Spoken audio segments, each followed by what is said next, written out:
following are events from Reddit. Events so scary you wish they were only in your nightmares. Viewer discretion is advised.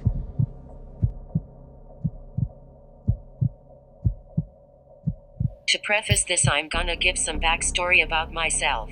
I'm a sophomore in high school, and just recently moved. So last October or so I got really bored and decided, hey, I'm going to go mess with people on Tinder. Not like catfishing or anything. More so using stupid pickup lines, etc. All was going well. I got a couple laughs. And then some person added me and started making very suggestive comments. To this I decided I would clown on them and mess with them because they were very persistent. That was a big mistake. My second big mistake was giving them my Instagram handle. I figured since I had no post or anything it was no big deal, but this person was able to get more info than I would have preferred from it.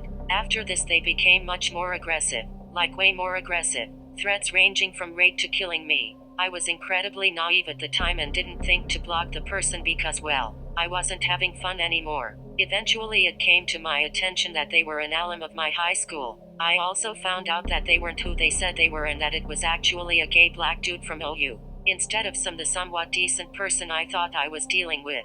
BC he was an alum. I decided to ask around some seniors I knew to try to get some info on him. I learned a lot, and my biggest takeaway was that I was messing with the wrong person. This man has been accused of stalking other women in my city. One of them actually went to court but wasn't able to convict him due to lack of substantial evidence. Both women ended up moving out of our city. Apparently his threats weren't as empty as I thought they were, and that he would do everything in his power to ruin my life if I blocked him. Silly of me, but I blocked him, and all was good until about a year later. In August he keeps popping back up. He's made new accounts and reassessed me on them multiple times, and I'm not sure what to do. His harassment will not stop and I just want this to stop. Almost once a week a new account will add my Insta or Snap and send messages such as, "Why did you block me? You're going to regret that." It will not stop and I don't know what to do. I keep blocking the accounts but he will not stop. Please help.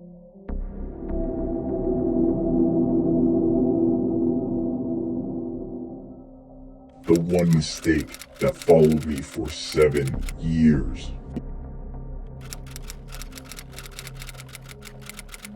It all started in high school. I was a naive, shy, and awkward 14-year-old when I asked this one guy to our school Sadie Hawkins dance. I knew him from a mutual friend of ours but we really didn't talk. All I knew was that we both liked anime and manga and that he was kind of quiet most of the time. So I wanted to be nice and I asked him out to the dance. That was mistake number 1 that started the years of torment. He said yes and we agreed that we would just meet at the dance with the rest of our friends. A few hours later I get a message on Facebook from him and it's a long message telling me that he always had a crush on me, that I was beautiful and that he couldn't compare my beauty to anything else because he considered that an insult to how beautiful I was. It was pretty cringy, but at the end of it he asked if I would be his girlfriend. I was uncomfortable after reading the entire message, but again being the shy and awkward 14-year-old that I was, told him yes.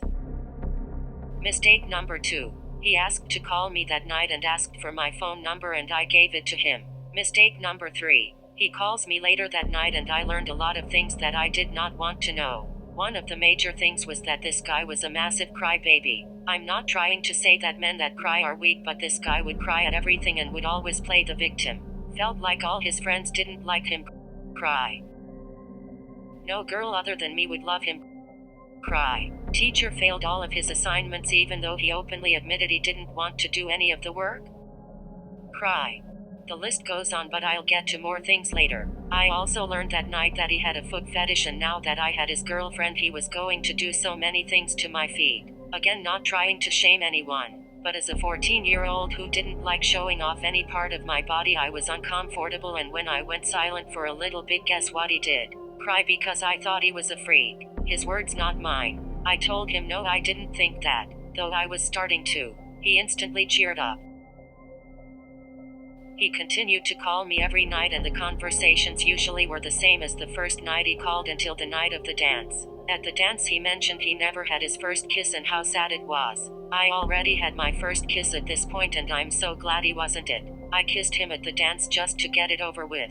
However, throughout the night he would try to kiss me even more and even tried shoving his tongue in my mouth. It got so bad that a teacher had to pull us apart. Of course he goes off to sulk and cry. After the dance I get a text from him saying how magical I made the night for him, that the kiss was delicious, not exaggerating, and how the stupid teacher didn't understand our love, again not exaggerating. I was feeling pretty sick to my stomach at this point and wanted to break up with this guy, but I stayed a little bit longer. Mistake number 4. 2 days later he asked me out on a date to the movies. Stupidly I said yes, and he asked if one of his best friends could come and if I could bring one of my best friends since his friend found her attractive and wanted her to be his girlfriend. I told both of them no because he wasn't her type, and in all honesty she hated him. They keep pushing me to bring her, but I kept telling them no. His best friend calls me killjoy cunt, and he did his usual thing of crying because he didn't get what he wanted. We go to the Lorax that night and his friend sits behind us. The second the lights go out he turns my head and starts kissing me and pushing his tongue into my mouth. I tried to push him away because I was not going to let him do to me the entire movie. Again his friend is right behind us and he keeps trying to kiss me. Movie ends and when I get home he sends me a text saying he was depressed and a picture of my feet would make him feel better. I told him no. This is where things go from bad to worse. He threatened to kill himself and it would be all my fault because I didn't send him a photo. Horrified at how fast he snapped, I sent him a photo. Next night he asked if I had been naughty lately. Knowing where this was leading to, I told him no. He then starts crying about how I was cheating on him and that I had been being naughty with other people, and again he threatened to kill himself. I tried to calm him down by telling him that I was a virgin and was not a sexual person at all. He suddenly, as if on a dime, stops his fit and asks me if we could just completely forget about what just happened. I tired telling him that what he did was incredibly inappropriate and was about to tell him to leave me alone, but he pulls the victim card again and starts crying. During the crying he asked for another picture of my feet to calm him down. Scared he was going to snap again, I sent him another picture. This continued for a few more days until he would try and message me whenever I was busy at school, babysitting, volunteer work, etc. Accuse me of cheating. Tell him what was going on. Him saying sorry and playing the victim and asking for pictures of my feet to calm him down. I eventually had enough and after 2 weeks of dating him broke off the relationship. He cried of course and begged that we at least stayed friends. School year was ending and he said he was transferring to a new school, so I figured I would never see him again. Wrong. Beginning of the school year he would message me and when I didn't respond, cry and threaten to kill himself. After a while I just started to ignore the messages and threatened to call the police if he didn't stop messaging me. Thought he would have stopped after that, right? Wrong. A year up until I turned 21. He would message me random things at random times. Examples. Hey my warm lover, we're lovers, right? Can you send me a pic of your feet? I miss you, I'll leave you alone if you want me to, I'm pathetic aren't I? And so much more, and each time I ignored him and finally blocked him on every platform he tried to contact me on.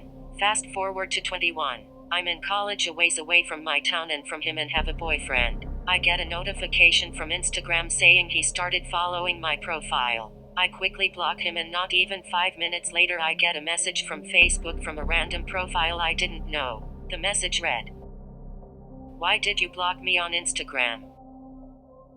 I lost it. I sent him a long message telling him if he contacted me in any way, shape or form I would get a restraining, and told him how damaging that would be to his reputation and his future career. Again he played the victim and told me that he couldn't believe he fell for a literal bitch like me and to never contact him again. Never heard from him again and good riddance. A few months later I get a message from a girl who used to date him as well. She told me he used to threaten to kill himself and cry if she told him she ever left him. Again sorry for the long post. There are more details to the story, but this is already way too long. I know my stalker.